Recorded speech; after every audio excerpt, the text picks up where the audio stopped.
It was pouring that night, the kind of rain that made the streets shimmer under the streetlights and turned every puddle into a mirror of memories you'd rather forget. Jacob, a single dad and mechanic, tightened his coat around him as he hurried down the sidewalk, a bag of groceries in one hand and his daughter's favorite stuffed bunny tucked under his arm. Life hadn't been kind lately. Ever since his wife passed away, every day felt like a quiet storm he was trying to walk through, alone. But fate has a strange way of testing kind hearts. As he turned a corner, his headlights caught something, a small figure standing in the rain, clutching a duffel bag, her arm around a little girl no older than 7. The woman's uniform was soaked, her boots splashing through puddles as she tried to wave down a cab that never came. Jacob slowed the truck, rolled down his window, and called out, "You need a ride somewhere." The woman hesitated. Her eyes, tired yet strong, met his. "Just to the bus station," she said, shivering. "We missed the last bus." Her daughter sneezed, tugging her sleeve. Without a second thought, Jacob said, "Hop in. It's too cold for the both of you to be out here." They climbed into his old pickup, the heater barely working, but the warmth of his smile made up for it. Her name was Sarah, a soldier recently discharged after years of service overseas. The little girl, Lily, was quiet, her big brown eyes scanning everything around her like she was trying to decide if this stranger could be trusted. Jacob handed her the stuffed bunny. "My daughter used to love this one," he said softly. "You can borrow it for now." Lily's small hands took it gently. "Thank you," she whispered. The ride to the bus station turned into something more. When they arrived, Sarah found out all the buses had been cancelled due to flooding on the highway. She sighed, defeated. "We've been traveling for days. I just wanted to get Lily to my sister's place." Jacob looked at her through the rain-streaked window. "You can both stay at my place tonight. It's nothing fancy, but it's warm, and I've got hot soup on the stove." She hesitated but saw sincerity in his eyes, the kind of goodness that couldn't be faked. So she agreed. That night, while Lily laughed with Jacob's 8-year-old son, Noah, over a plate of spaghetti, Sarah sat quietly at the table, watching them. It had been years since she'd seen a man so gentle, so patient, with his son, with her daughter, with life itself. Jacob wasn't rich. His house was small, the paint peeling in spots, but it was filled with something rare, peace.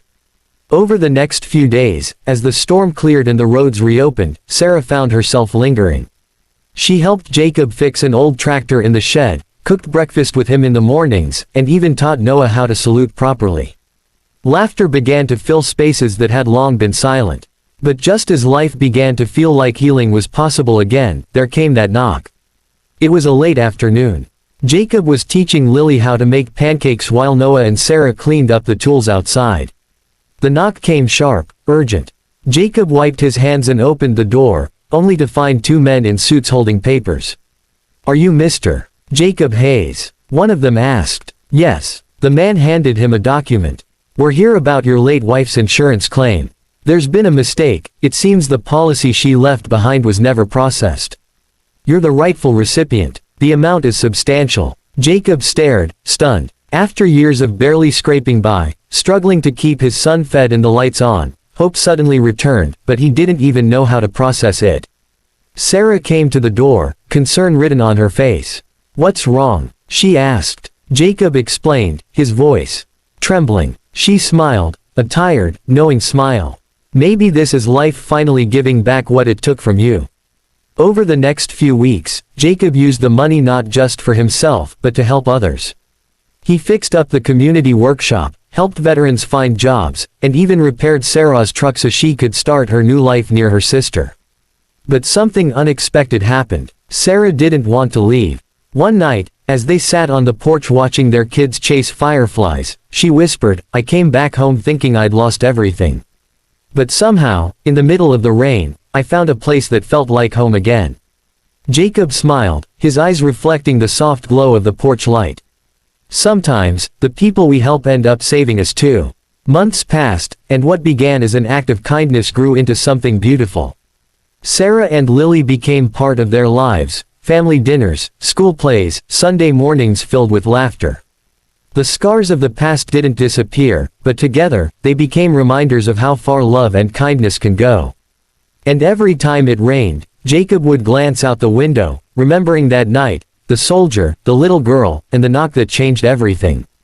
If this story touched your heart, don't forget to like the video, share it with someone who still believes in kindness, and subscribe for more real, emotional stories that remind us, sometimes, the smallest act of compassion can rewrite someone's destiny.